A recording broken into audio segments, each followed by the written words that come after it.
major headline as we come on the air tonight. Tennis star Coco Gauff is out of the Olympics. The 17-year-old phenom announced she tested positive for COVID right before she was about to head to Tokyo. The news comes as some athletes already in the Olympic Village test positive. ABC's James Longman reports in from Tokyo tonight. Tonight, tennis star Coco Gauff announcing that her dreams of representing Team USA at the Olympics have been dashed. After testing positive for COVID-19, she'll not be able to compete. And we've seen the first positive cases among athletes inside the Olympic Village. 2 South African soccer players are now in isolation. If they have to quarantine for 14 days, it would derail their competitions. And we're learning more about that member of the Olympic Committee with the virus. The South Korean official tested positive at the airport. It's understood he was fully vaccinated, as all IOC officials are. He too is now isolating at a separate facility. This as hundreds of athletes continue to pour into Tokyo. The IOC announcing that the refugee team is now on its way after a team official tested positive and they were delayed for days in Doha. And Olympic officials remain determined to continue with tradition in whatever form. The iconic torch relay derailed by surging COVID cases. The Tokyo portion of the relay restricted to a staged ceremony, runners jogging in place. The IOC welcome banquet Saturday night, controversial, and was met by a small group of protesters outside, calling for the cancellation of the Olympics. And the other issue these athletes have to contend with, intense heat. It's approaching 100 degrees here most days, which makes wearing a mask very uncomfortable for the athletes. The IOC's advice, drink more water. Lindsay? Some difficult circumstances for sure, James. Thank you. Okay, so y'all heard that right here. And let me just start off by saying it is very unfortunate that this young woman, this young lady, as talented as she is, tested positive for Wuvid literally right before she was about to leave for the Olympics. Now, several people on Twitter, after I posted the article the other day, have said that this sounds just real iffy. Like it just sounds like something just seems off about it. Not the fact that she tested positive, but it's just the fact of when.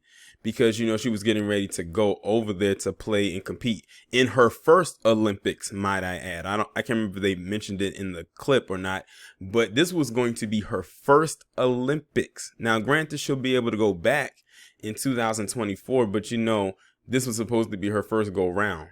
And, you know, it's just unfortunate what's going on. But many people are speculating like something just seems off and everything like that. It wasn't specified whether or not she had taken the scene, because they I don't think she's ever let the people know if she did or she didn't, or if they never found out if she did or she didn't.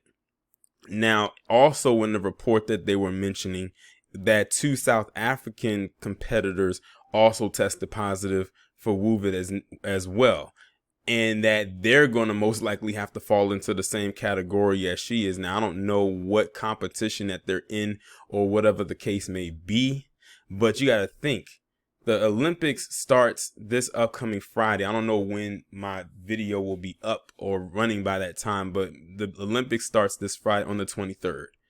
If they have to quarantine for 2 weeks, that's literally most of the Olympics gone right there. Like that point, they might as well not even try at this point.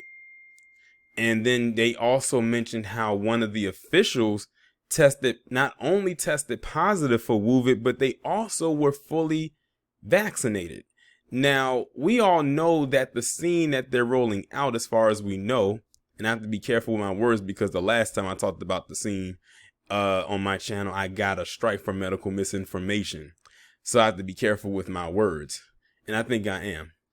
The last time, you know, when it came to this, not the last time, when it comes to this scene, the one they're rolling out or people getting is for the one before the current variant, which is the Delta variant that we are dealing with right now. So the people catching it is the scene is not protecting them from that. And they even mentioned several times that the scene is not going to protect you from getting Wuvid. You can still catch it. It's just that your symptoms won't be as bad than those who have not received it, or so they say. And then, you know, I recently did that article or that story of talking about how over in Tokyo, or in Japan, their cases are astronomically high daily for positive tests daily. And they're still continuing on with the games, and they have people over there that are actually protesting. You heard it in the clip. They are protesting in the streets to cancel the games because it's too much. They're still dealing with positive cases every single day. Then you want to have the Olympics over here, and the athletes could end up getting and testing positive and getting sick. And then they're going to have to quarantine. Then you're going to have one big, huge, giant mess on your hands. And the nerve of the IOC coordinator, when they brought this to their attention when it came to the mask and everything like that, or anything like, because they said it's like it can get to 100 degrees and that's hot, especially for those who are competing in these games. It involves a lot of movement. The only people that'll probably be comfortable are the ones who have to do anything indoors, and that's mainly like gymnastics and diving and swimming. And I think that's about it. Everyone else is pretty much outside in that hot weather. Everyone else can be indoors with air conditioning, so they'll be good.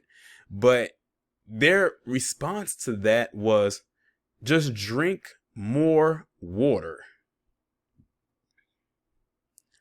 Like, listen to the dismissive tone that IOC coordinator used. They said just drink more water in 100-degree weather. That is hot. And that doesn't even account for the humidity that they're going to deal with over there as well.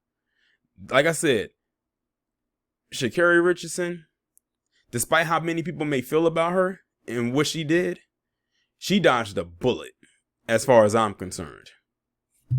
But y'all let me know what y'all think about this down in the comments. And I hope that Coco is able to recover, and I'm sure that she is, but I know she's devastated because I could tell by the post that she made, because I follow her on Instagram, and the post that she made, it probably took her a couple of tries to even type all of that out, and I wouldn't be surprised if she was mad while she was typing it and probably cried. I'm not even gonna lie, I would be upset too. Imagine you worked your whole life for this moment only to have it derailed because of a virus. That, and the thing is, what if it comes out and turns out that she had taken the scene and she still got it? But of course, they're not going to really try to put that on blast. That's why I'm kind of shocked that they actually mentioned about the IOC I'm not the IOC coordinator, but one of the officials actually testing positive and being fully vaccinated. I'm shocked they actually slipped that in there, because a lot of times they'll try to keep that out for obvious reasons.